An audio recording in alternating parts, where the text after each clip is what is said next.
because it's just how it's set up. Ovechkin and Crosby and Malkin are going to retire within a couple of years. And if they decide not to retire, they're going to be old and gray and slow. And so because don't have all those high picks and franchise type prospects, some teams are going to jump them over. The Islanders, they're an older team, but I would say in 4 to 6 years, when Kakko and Hughes and Hischier and all these guys are in their prime, 24, 25, that's where that's what's going to be like the mid to late 90s again.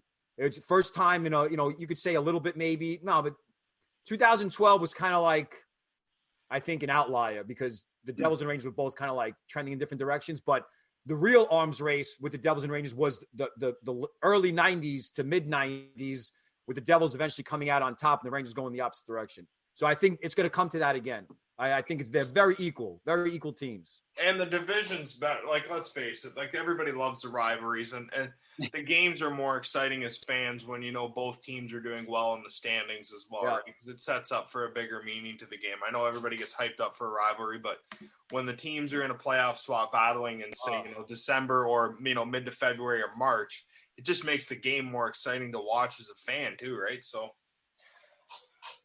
but my first question for you, Steve, is I guess how will each and every one of our prospects benefit in the World Juniors playing on the big stage that will be playing in the World Juniors if they make their rosters? I don't know if you're going to like the answer because I'm not a huge – I cover the World Juniors like a blanket because I understand the demand for it and the interest is there. But it seems like people get too caught up. And I think the clubs feel the same way that I do, where the World Juniors is exactly what it is, a tournament. It's a short, little, brief look into how these kids perform on a big stage. But just remember, though, that if they're playing at the U20 level on the big stage, they've played already on a big stage, whether it be at the U16, the Youth Olympic Games, the U17 World Hockey Challenge, the U18 Holinka, the U18 World Championships. So I guess like for them, they've played in front of packed arenas, right? Maybe not to the extent of a crazy Canadian, like arena in Canada filled with 25,000 people, but you think about pressure. It's like when you take a final for school, it's still a lot of pressure. You don't treat it differently because of, let's say, the stakes might be higher, or this is my last final, I need to raise my grades up. Like, you still have that pressure to do well. So it's the same thing with these kids. I think when you talk to them and you talk to the parents, you talk to the coaches, by the time they're like 19 or 20, they've learned to deal with that pressure and kind of push the external stuff aside. The only thing that they really have to learn how to do is deal with the blowback. Like the poor kid Comtois from Canada, the Anaheim pick, who he missed a penalty shot. Yeah, Maxime Comtois, and he was getting horrible things said to him online. He was getting basically bullied online. A lot of these young kids get it. And so, but no, I don't think it'll be that important. It's just like, you don't want your kid to go there and have such a horrible moment where the whole hockey world is either making fun of them or the fan base is turning on them.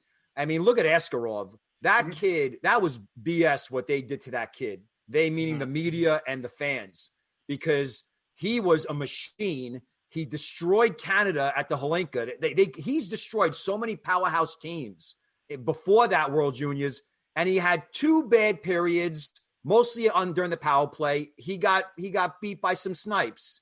You know what I mean? It happens. Brodeur got beat like that. Lundqvist got beat like that. Patrick Waugh got beat like that. And the whole world was like, well, he's a bust. And he's going to be terrible. Oh, the glove side, the glove hand is terrible. His glove hand needs to be this way and not this way. I'm like, oh, stop. He's a goalie. He's 17. So I think most clubs, when they talk with the kids, they say, listen, go out, play your game, represent your country, enjoy the moment. But these kids, this is probably like the 7th or 8th best on best tournament that they've had at this point. So I don't think the only thing that'll be different is that there's no other hockey going on. So it's not like we have the NHL stuff to keep us occupied, or we have, is really, I mean, they got games playing on Christmas Day. There's no NBA. So, yeah. So yeah, it's going to be tough for them, but I don't think what you'll see at the World Juniors is what that prospect is. Nathan McKinnon had a horrible WJC. Elias Pettersson had a horrible WJC. Askarov had a horrible half WJC. So, it is what it is, but, enjoy it. But I think the clubs are like mentoring these kids and coaching them and saying it's going to be difficult. But remember, they're also not going to be playing in front of fans. So that's a huge, I guess, burden off their shoulders that they're going to be playing in an empty rink and there's really going to be no booing. Have you seen fake booing, like in the fake crowd noise in the playoffs? There was no fake booing. I'm not crazy about that. Yeah, there was like fake, like, but there wasn't like fake, like, like that, So I think it'll actually be pretty good for the kids. You'll probably see better play this time around than you'd see in past years because you don't have the pressure of the crowd and people nagging them for, interviews and autographs. It's just going to be like, the long mic, the selfie stick mic. And then they're like, all right, see you later. I'm out. So maybe that'll help Lucas Raymond finally find his game or something like that. Because like you said, he struggled mightily like for a bit there, and then he finally turned it on before Detroit. Yeah, and the Red Wings admitted that like that's why like it helped draft him, which is good luck. We'll see how it turns out. Yeah. But I thought go ahead, Joe.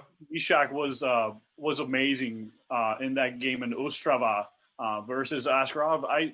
When I was watching that game, learning more about Askarov, just because you have one shitty game doesn't mean you're going to go from 7th overall to 31st overall. Yeah. For me, I ranked him 7th overall in my final mock, and at worst he would go at 11, where I had Dawson Mercer at 11. So for me, I still believe Nashville got a really wonderful player in Askarov. Absolutely. And the World Juniors is like, I think the older you get and the more you watch them, you realize that,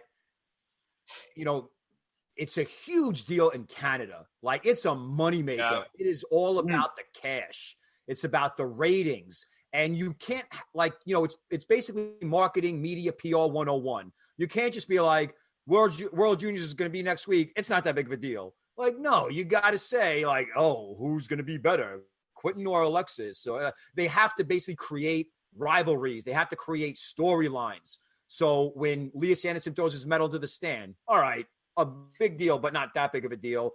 But it became international news because of the so it's a tremendous microscope that these kids are under. But clearly the data shows that you can go to the World Juniors and lay a goose egg and have one of your worst tournaments and it'll have no bearing. Just like there are kids that go there and light it up and they're among the top scorers and they barely make it to the NHL and they're mostly depth players. So, I'm not saying that a guy like, let's say, Lafreniere is going to be, he had a great World Junior, so he's going to be, a marginal player. But still, it's going to be something that we should all watch, give us an idea. I think if I could give a message to casual fans out there, I would say read the scouting reports, right, from all these kids, specifically the kids from your teams, and especially the reports that may mention a deficiency, let's say it be skating or defensive play. And or if more importantly, if it's like in compete level, battle level, engagement level, is he supporting his teammates off the puck? Is he, basically knowing when to read and react? If he's a defenseman, is he staying in the slot? Is he clearing the front of the net? And so if the sky reports say that, and then you watch the games and he's still doing that, then you could say, hey, come on, man. Now, like, all right, I have valid concerns. But if a guy, let's say like, Alexander Holtz is said to be one of the top goal scorers in the draft class and one of the best shot releases. And then he goes to the World Juniors and he has like, 1 goal and 18 shots and he's ineffective. That doesn't mean his shot got worse. You know what I'm saying? It means that he just, he struggled or he just had bad luck, whatever. So that's my advice to people watching the World Juniors. Look to see if they've made any adjustments. Look to see if they've been able to sustain or continue the positive things that they did the season prior. But it's such a small sample size. Some of these kids might have been sick, with the flu or with, a cold fever, stomach virus, and that could impact their play. They're never going to be public and be like, yeah, Dawson Mercer had the shits. And so he wasn't playing well. They'll be like, oh, he had a lower body injury. But we all know when you have stomach issues, you cannot go out there. You're losing a lot of fluid. You have to find a way, if you can even make it back into the lineup. So again, a lot of good stuff to talk about with the World Juniors, a lot of storylines, but in the end, it's really just a moneymaker and a thing to keep us occupied for, 5 to 7 days. That's it. One of the things that really interests me in Alexander Holtz months before the draft, just looking at him playing with Lucas Raymond, like he's an underrated playmaking passer, but he has this Kovalchuk and Philip Forsberg for you old school fans are listening. That shot he gets off really quick. I haven't seen that kind of jump in a draft pick since Kovalchuk in the NHL, like when he was in New Jersey in 2011. Yeah, it's elite beyond elite. There were a couple of kids with some pretty outstanding shot releases. I mean, Perfetti's is one of them. Lafreniere's got another one, but with Holtz, and I agree with you, he is a playmaker. I don't know where. I mean, he's not a one-dimensional guy. I have video of games that I have saved on my hard drive where he's hustling on the back check and he's stopping at the line and curling and spotting with the trailer and connecting with him perfectly. But he's not a classic playmaker like a pass-first guy like, let's say, a Jack Hughes. But, that's shot release, man. And, again, I've said it in my podcast. I've said it in the reports. I tried to emphasize it as much as I could, that the thing about Holtz that makes him really special is he just keeps his feet moving. So when you have a guy with an elite shot like that, you have to always stay with him. Alex Ovechkin, it's amazing when he's set up in that left circle, almost kind of like at the point waiting for that one-timer. How many times you see him just not moving? He's standing there. And the other guy's doing the work. I'm not knocking Ovechkin. I'm just saying this is how it happens. And eventually it's always one guy, either the forward or the defenseman, who decides, I'm going to ignore Ovechkin and kind of chase the other guy. And you leave him wide open for the one-timer. With Holtz, though, he drives these freaking people crazy, because they don't know what to do. They don't know whether he's moving almost in concert with the guy with the puck. So it's almost, you got these guys going like this, and he just knows the timing of when he slips into that opening, specifically in the slot, in that Royal Road that they call it. Oh, Steve Dangle. Yeah. Who? Steve Dangle? Not Steve Dangle. I mean, the other guy, the Ranger goaltender. Valaket, yeah. Valaket, sorry. Yeah, the Royal Road. I was trying to get it off my tongue properly, but that was sounding familiar. But anyway, he has just a way to get open there, and it's almost like it's coming, and there's nothing you can do about it. So, eventually this kid is going to fine-tune his shot even more. I mean, unless he has some type of wrist or hand injury, that will really impact the way he gets the puck off. But that was the biggest reason why I ranked him ahead of Lucas Raymond the entire season. Even if Lucas Raymond had a similar statistical season like Holtz, I still would have had Holtz higher, because when all is said and done, the two things, the shot release and the ability to get open, is so many centers will tell their wingers, dude, just get open. I'll give you the puck. Get open. I'll give it to you. And a lot of wingers just don't want to move. And and the centers are eventually like, hey, help me out here. And so I think and that's why I mocked Holtz religiously to the Devils, almost like, dude, you got playmakers like a passing guy like Jack Hughes, or eventually Ty Smith, that will always spot that open man across the seam. If you watch the NTDP with Hughes and Cole Perfetti, I mean, that was like clockwork. And Perfetti's a similar guy, except he's smaller, but he always in motion, always getting into those openings. So it just made perfect sense to me. So continuing on that, I know you recently made a tweet that how good Holtz has started the season in Sweden, that Lindy Ruff is going to have a hard time sending him back if he does end up coming to training camp. I don't is he able to come to training camp, or is there a thing where he has to stay over in Sweden because of the whole pandemic thing? But how long should Devils fans, if he's not over this year, should they like upcoming season? Should they basically foregone conclusion he's going to be with them the following season?